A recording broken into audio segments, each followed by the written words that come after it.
ಕೇಂದ್ರ ಸಚಿವ ಕುಮಾರಸ್ವಾಮಿ ಆರೋಪಕ್ಕೆ ಸಂಬಂಧಿಸಿದಂತೆ ರಾಜ್ಯ ಮುಖ್ಯ ಕಾರ್ಯದರ್ಶಿಯವರನ್ನ ಭೇಟಿಯಾಗಿ ಲೋಕಾಯುಕ್ತ ಎಡಿಜಿಪಿ ಚಂದ್ರಶೇಖರ್ ಸ್ಪಷ್ಟನೆ ನೀಡಿದ್ದಾರೆ.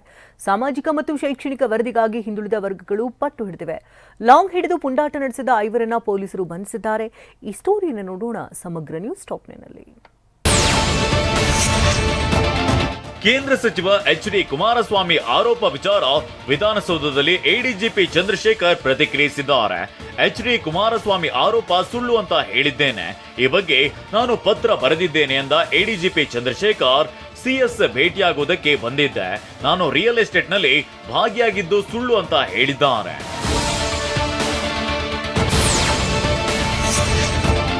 ಮುಡಾ ಹಗರಣ ಸಂಬಂಧ ಸಿಎಂ ಪರ ಜಿಟಿಡಿ ಹೇಳಿಕೆ ವಿಚಾರಕ್ಕೆ ಸಂಬಂಧಿಸಿದಂತೆ ಪ್ರತಿಕ್ರಿಯಿಸಲು ಶಾಸಕ ಎಚ್.ಡಿ. ರೇವಣ್ಣ ನಿರಾಕರಿಸಿದ್ದಾರೆ. ಹಾಸನದಲ್ಲಿ ಈ ಬಗ್ಗೆ ಮಾತನಾಡಿದ ಅವರು, ಪ್ರಕರಣ ಕೋರ್ಟ್ನಲ್ಲಿದೆ, ಹಾಗಾಗಿ ನಾನು ಪ್ರತಿಕ್ರಿಯಿಸಲ್ಲ. ತನಿಖಾ ಹಂತದಲ್ಲಿದೆ, ಯಾರ ಬಗ್ಗೆಯೂ ನಾನು ಮಾತನಾಡಲ್ಲ. ಕಾಲ ಬಂದಾಗ ಈ ಬಗ್ಗೆ ಮಾತನಾಡ್ತೀನಿ ಅಂತ ಎಚ್.ಡಿ. ರೇವಣ್ಣ ಹೇಳಿದ್ದಾರೆ. ಈಗ ತನಿಖೆ ಹಂತದಲ್ಲಿದ್ದ ನಾನು ಯಾರ ಬಗ್ಗೆನೂ ನಾನು ಆ ವಿಷಯಕ್ಕೆ ಯಾವುದಕ್ಕೂ ನಾನು ಹೇಳಲ್ಲ. ನಾನು ಕಾಲ ಬಂದಾಗ ಎಲ್ಲ ವಿಷಯ ಹೇಳ್ತೇನೆ. ಅಕ್ರಮ ಕಲ್ಲು ಹಾಗೂ ಕಲ್ಲಿನ ಉತ್ಪನ್ನ ಸಾಗಾಟ ಹಿನ್ನೆಲೆ 29 ಟಿಪ್ಪರ್ಗಳನ್ನು ಆರ್ಟಿಒ ಅಧಿಕಾರಿಗಳು ಜಪ್ತಿ ಮಾಡಿರುವ ಘಟನೆ ಚಿಕ್ಕಬಳ್ಳಾಪುರದ ಚದಲಪುರ ಬಳಿ ನಡೆದಿದೆ. ಅಕ್ರಮದಲ್ಲಿ ಗಣಿ ಮತ್ತು ಭೂವಿಜ್ಞಾನ ಇಲಾಖೆ ಅಧಿಕಾರಿಗಳು ಶಾಮೀಲಾಗಿರುವ ಆರೋಪ ಕೇಳಿ ಬರ್ತಾ ಇತ್ತು. ಅಧಿಕಾರಿಗಳು ಕ್ರಮ ಕೈಗೊಳ್ಳದ ಹಿನ್ನೆಲೆ ಆರ್ಟಿಒ ಅಧಿಕಾರಿಗಳಿಂದ ಕಾರ್ಯಾಚರಣೆ ನಡೆದಿದೆ.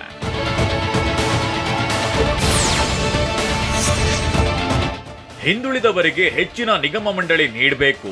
ಸ್ಥಳೀಯ ಸಂಸ್ಥೆಗಳ ಚುನಾವಣೆ ಆದಷ್ಟು ಬೇಗ ಆಗಬೇಕು. ಈ ಕುರಿತು ಕೋರ್ಟ್ನಲ್ಲಿರುವ ತಡೆಯಾಜ್ಞೆ ತೆರವುಗೊಳಿಸೋಕೆ ಕ್ರಮ ಕೈಗೊಳ್ಳಬೇಕು ಅಂತ ಮಾಜಿ ಸಚಿವ ಎಚ್.ಎಂ. ರೇವಣ್ಣ ಹೇಳಿದ್ದಾರೆ. ಬೆಂಗಳೂರಿನಲ್ಲಿ ಮಾತನಾಡಿದ ಅವರು, ಸಾಮಾಜಿಕ ಶೈಕ್ಷಣಿಕ ವರದಿ ಜಾರಿ ಮಾಡಬೇಕು ಅಂತ ಆಗ್ರಹಿಸಿದ್ದಾರೆ. ಇದಕ್ಕೆ ಸಂಬಂಧಿಸಿದಂತೆ ಸಿಎಂ ಸಿದ್ದರಾಮಯ್ಯನವರ ಭೇಟಿಗೆ ಸಮಯ ಕೇಳಿದ್ದೇನೆ ಅಂತ ಹೇಳಿದ್ದಾರೆ. ನಾವು ಈ ರಾಷ್ಟ್ರದ ಬಹುಮುಖ್ಯ ಅಂಗ ಹಿಂದುಳಿದ ವರ್ಗ, ಅವ್ರಿಗೆ ಆಗಿರ್ತಕ್ಕಂಥ ತೊಂದರೆ ಮತ್ತು ಅವ್ರಿಗೆ ಆಗಬೇಕಾಗಿರೋ ಕೆಲಸಗಳ ಬಗ್ಗೆ, ಅವರ ಸವಲತ್ತು ಬಗ್ಗೆ, ಅವರ ಅಭಿವೃದ್ಧಿ ಬಗ್ಗೆ ಚಿಂತನೆ, ಈ ಕೆಲವು ವಿಷಯಗಳಲ್ಲಿ ಪ್ರಮುಖ ಇನ್ನೂ ಬೇರೆ ಇವೆ. ಅಕ್ಟೋಬರ್ 9ರವರೆಗೆ ರಾಜ್ಯದಲ್ಲಿ ವ್ಯಾಪಕ ಮಳೆಯಾಗುವ ಸಾಧ್ಯತೆ ಇದೆ. 4-5ರಂದು ಬೆಂಗಳೂರು, ರಾಮನಗರ, ದಾವಣಗೆರೆ, ಮಂಡ್ಯದಲ್ಲಿ ಮಳೆಯಾಗಲಿದೆ. 9ರವರೆಗೂ ಕರಾವಳಿಯ ಕೆಲವೆಡೆ ಮಳೆಯಾಗುವ ಸಾಧ್ಯತೆ ಇದೆ. ಚಿಕ್ಕಮಗಳೂರು, ಕೋಲಾರ ಜಿಲ್ಲೆಯಲ್ಲಿ ಯೆಲ್ಲೋ ಅಲರ್ಟ್ ಘೋಷಿಸಲಾಗಿದೆ ಅಂತ ಹವಾಮಾನ ಇಲಾಖೆ ತಜ್ಞ ಸಿಎಸ್ ಪಾಟೀಲ್ ಮಾಹಿತಿ ನೀಡಿದ್ದಾರೆ.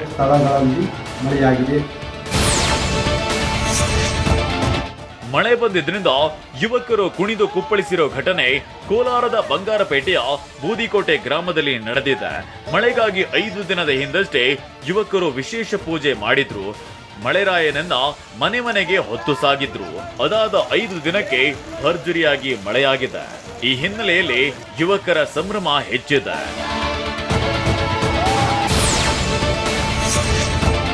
ತಮಿಳುನಾಡಿನ ಹಲವೆಡೆ ಮಳೆ ಆರ್ಭಟ ಮುಂದುವರೆದಿದೆ.